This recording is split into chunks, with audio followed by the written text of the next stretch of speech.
What is filmmaking if we're not transparent with each other? I ended up coming out of pocket $10,000.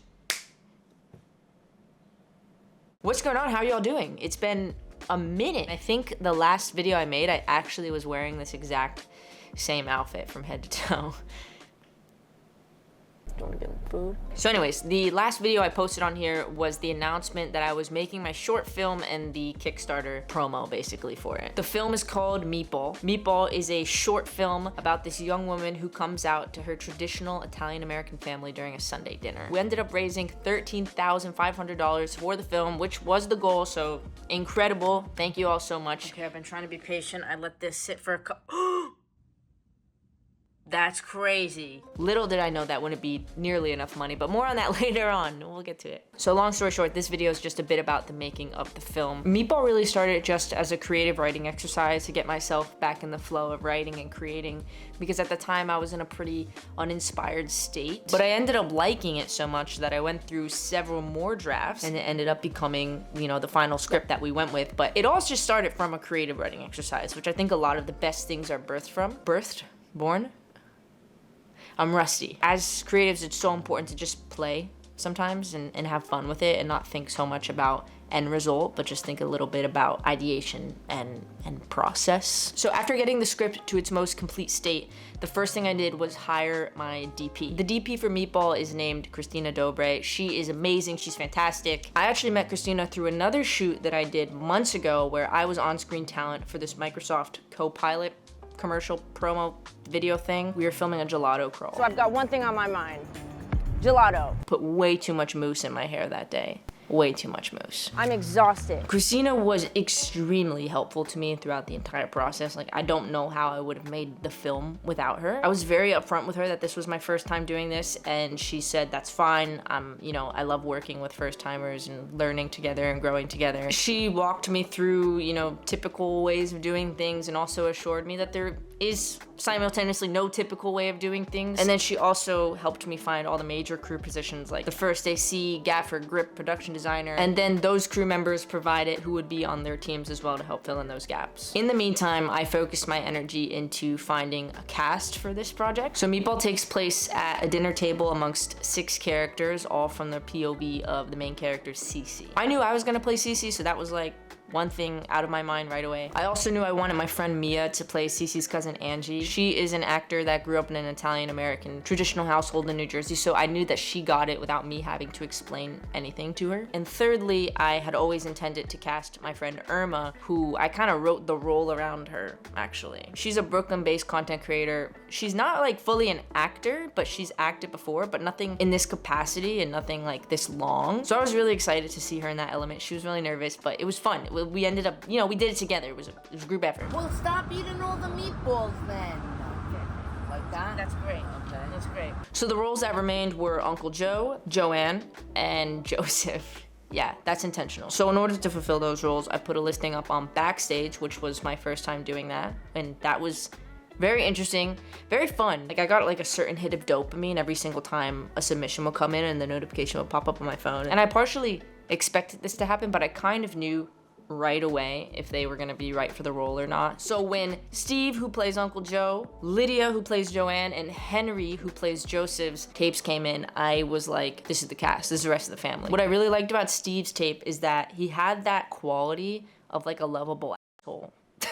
So Lydia plays Joanne, and Joanne is Cece's mother in the film. Joanne's super like apprehensive and nervous to new things. They scare her. That was something that needed to be translated for me as well, and Lydia nailed that. Joseph is grumpy and like, as harsh as this sounds, he's kind of in a way just like waiting to die. And as terrible as that sounds, it's like kind of in an endearing way. Like, he's seen it all, he's been through it all, he's good. He just wants to eat dinner in peace and not be worrying about anybody else. We just finish our food and talk about the quibbles of the mind later. It was now November, we had a cast and we had a crew, so it was time to nail one of the other important elements, the location. By now, I won't lie to you, I didn't have much money to play with. We had pretty much blown past the Kickstarter amount, which was my bad totally. Money goes fast, and I wasn't anticipating that. I was wearing a lot of hats in this film, and maybe producer was one I should have passed off. Of course, I had Christina's help with the crew and other logistical things, and then my girlfriend Alexandra was really working with the cast, so I didn't have to worry about that. I knew they were taken care of. Thank you for your confirmation in our previous message confirming that you have accepted the role of Joseph through Backstage. Yay! This is our first time producing anything. It is, and I'm doing a great job. That was really helpful, but the budgeting, the finances, that's not my jam. I'm not a math whiz.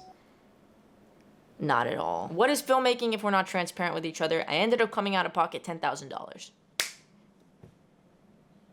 It's so crazy to think about because I don't even know where that money went. It'd be like in my bank account and then within seconds, gone. Food, wardrobe, Ubers, U-Haul, equipment insurance, like it adds up so fast, so fast. I could definitely go more in depth on this if you want me to, let me know. We also ended up going overtime on the second day, so I had to pay the crew overtime, and that was just thousands of dollars that I wasn't anticipating to spend. So these things happen. It's better to welcome them in than to be scared of them. If you're gonna do something like this and go all in, you gotta go all in. That's my mindset at least. It's an investment. Obviously, I'm lucky I was in a position to be able to do that, you know, because it could have been very much the opposite. Anyways, back to the topic on hand, the location. Luckily, I was able to save some money here because Irma's sister-in-law offered to let us shoot in her house, which was amazing because it was in Brooklyn. The space was also just genuinely perfect because it's in New York and it's an apartment technically, but it looks like a home. I first did a preliminary scout with Irma to show Christina. The backyard is so big. That's great. Homemade cookies. That looks good. I don't know what these are. Take. Come on. Okay. Those are almonds. Then Christina, the production designer Diana, and we went back to the space. We took measurements so they could make their blueprints or whatever they do.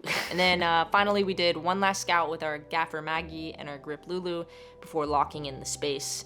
And we were almost ready to go. Because now came the really tedious and important part, which was nailing the visual look and identity of the got an email. Because now what came was the really important part of nailing the visual identity of the film. I started having meetings with our production designer, Diana, and we spoke extensively about how the space should look, how it should feel. I love mafia movies and how they somehow maintain this level of comfort despite all the chaos that constantly surrounds them in their lives. And it's interesting because in most, if not all, mafia films, there's a dinner table scene, and no matter what chaos may have ensued during the day, they put that aside to eat dinner together and try not to let those things bleed into the conversation, but they typically do. But that's kind of like how I wanted the film to feel. So I definitely took a lot of inspiration from mafia films. I wanted to achieve this through warm tones and lights and just creating a cozy environment overall. Like I wanted the house to feel kind of gaudy, almost like it was stuck, like it was stuck in 2006. It kind of just felt like an important parallel between the characters and their way of thinking. Uncle Joe, for instance, is very much stuck in like an old-fashioned way of thinking. He believes that his word is truth. What he has believed has worked for him for years and probably will continue to work for him. So why change things? Why shake things up? And I think Diana really captured this well through the choice of furniture and silverware and just the overall feel of the house. Even like down to the artwork. Those gold sheer curtains behind Joseph are so over the top, but it's perfect for the purpose of the film. Like I love it. And I kind of actually love it. Is that a hot take? I wouldn't put it up in my place, but like I appreciate it. So while Diana was working on that, Christina and I started talking about visual references for the film to kind of really establish its pacing and its tone. Two big inspirations were The Sopranos and The Marvelous Mrs. Maisel. The Sopranos has that strange comfort level that I was talking about before. Even down to like the table positioning and the dynamics between characters was something that I definitely wanted to take inspiration from. And then Marvelous Mrs. Maisel had that like punchy, quick-witted humor and pacing. Wow, you were quick. Excuse me, Ma, for not wanting to go out with a pregnant divorced woman. She's not divorced. Her husband died. Everyone dies. Can we change the subject? Christina and I then spent a couple days going through the script and creating a pretty extensive shot list. I would tell her all of my most grandiose ideas and she would let me know if it's possible. Since this whole film also takes place at a table, we wanted to be really strategic about the camera movement to keep the film engaging throughout. For instance, in the start of the film, the camera's entirely on sticks, but as the chaos kind of picks up, we start to see it move a bit more until eventually it's handheld. But we didn't want to be too jarring about it where it was like tripod to handheld. So we introduced movement slowly through, say, like a dolly in or some tracking and zooms, post-production zooms, things of that nature. After we created the shot list, I went back in and I created a marked version of the script. So I just went in and basically labeled each line with the shot that we wanted. And this was to send off to Scripty so that they can have a very visual reference of the film, even through just reading the script. Does that make sense? Script supervisors are kind of like live editors. So for our Scripty Grace, being able to see the film and read it at the same time was super helpful and important. Once all of these pieces were in place, I sent off the marked script, the shot list, and a few other materials to our AD, Anne. Bless up Anne, love her. I don't know why I just said that. I just feel that way. And spent the next few days ironing out the schedule. In the meantime, I was figuring out exactly what I wanted the actors to wear. I had to make sure that not only did everything fit them, but they also fit the color palette that we had going on. Thankfully, Christina gave me a little cheat sheet of colors and patterns to stay away from, and then some others that will work well with what we got going on. I didn't want the costumes to feel distracting, but I did want them to add to the personality of each character. For instance, with Cece, I wanted her to feel kind of swallowed up by this big news that she has to tell her family. So I thought a good visual way to represent that was a hoodie. A big oversized green, dark green hoodie. A couple days later, I met up with Christina and our first AC Paulie to do a lens test at Ari. This was fun. This is when it started feeling like a real film, because I'm really nervous at this point. I'm exhausted. Going to the lens test was a nice way to get my feet wet, and seeing the clapboard for the first time with my name on it, I was like, okay, I'm here, I can do this, I've gotten this far, I gotta finish the job now. This day was important for Christina and Paulie to get comfortable with what they'd be shooting on and get a feel for the way the lens flares work on each of the lenses. So overall, it was a day that I didn't even know would be part of the process until we got into it, but was really cool. I even got to get in front of the camera. By now, Anne had finished the schedule and pretty much everything was ready to go, so it was time for me to pick up the equipment for load-in. That was a whole story in and of itself. Just know I was freaking out about driving a U-Haul with hundreds of thousands of dollars worth of equipment in it. So emotional today. I'm actually so stressed. I'm freaking out right now. I have to leave in 20 minutes to pick up the U-Haul, and so it begins. It's already begun. People are working on things right now. The production designer is cooking the food that we need for it. The camera team is at Ari right now, getting all the stuff together that's gonna be loaded into the U-Haul. I'm freaking out. Because I'd never even driven a U-Haul before, let alone in New York City, but I did it. U-Haul acquired. I've never driven a U-Haul.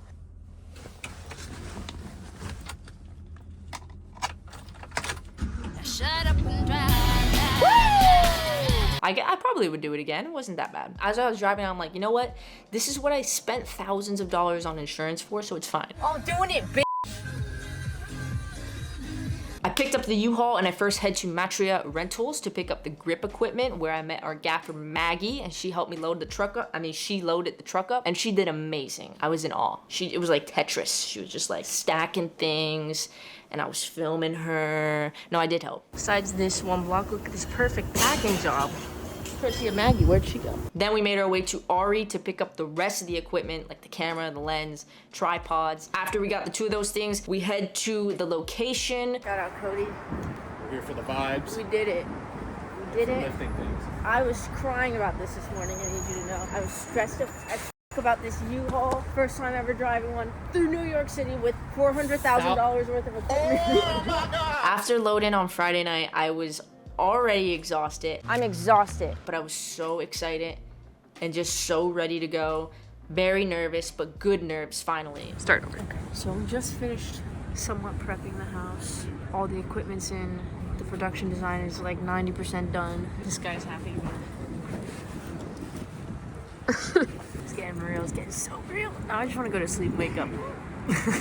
The first day was spent on our overheads, our wides, and Angie's coverage. Because we needed to get that overhead shot first, there was a lot of lighting shifts happening on this day. We also decided to get the wides done first because that's when you see the table and the food on the table in the most detail. So we could move the food around and not worry about it being so fresh looking on the second day. By the way, Diana and Myra spent the entire day before cooking the food, which was so awesome because it really gave it that homemade touch and feel. In between each wide shot, Diana, Myra, and our food continuity specialist, aka my friend Grace, would take a little bit off the plate and shift some things around to give some life to the table. We also definitely did talk about how everyone's plate should look. We gave Cece a serving of everything on the table, but it was pretty much untouched because she was nervous about what she had to tell her family. And then for Uncle Joe, we intentionally gave him a very carb-full and red plate. I love little details like that hopefully give a little bit more insight into who these people really are. Once those wides were done, I was able to shift from my acting hat to my directing hat a little bit because we were gonna get Angie's single coverage at this point. On the first day, I let Mia run through the entire script, which was really fun and got me in that element. But in hindsight, I probably spent a bit too much time on that coverage on the first day, which took up some time from other things later on. But I could make a whole video about my learnings, quite frankly, so that doesn't even scratch the surface. I tell you this so that way if you're like curious about making your own film, but you have some, you know, reservations or nerves, it's like you're gonna f up. But all was well. We finished up day 1 and then we hit the ground running on day 2.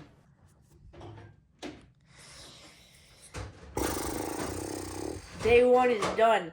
I'm kicking the feet up. I'm letting the blood rush to the bottom of my body, or I guess the middle of my body. I'm prone to restless legs, so I'm hoping tonight is not too rough. The way I'm feeling now is it's not looking good for me, but I'm gonna pop some sleep gummies. Shout out Courtney K. Let me sleep, baby. She always lets me sleep. Sound delusional. Day 2 was our final day.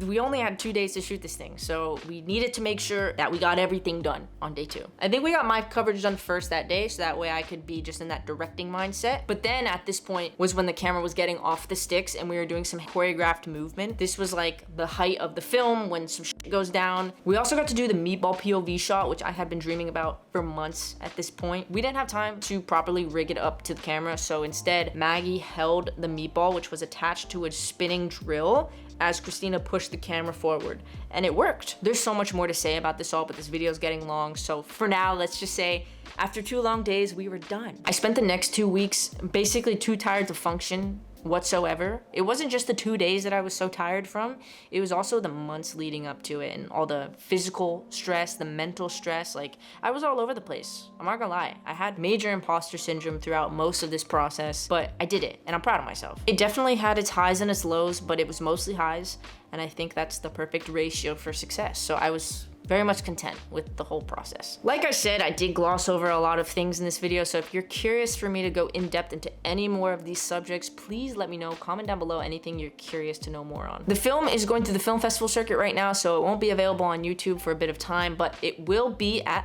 festivals. So if you're curious to see it at its first one, NoHo Cinefest, October 28th through 31st in Glendale, California.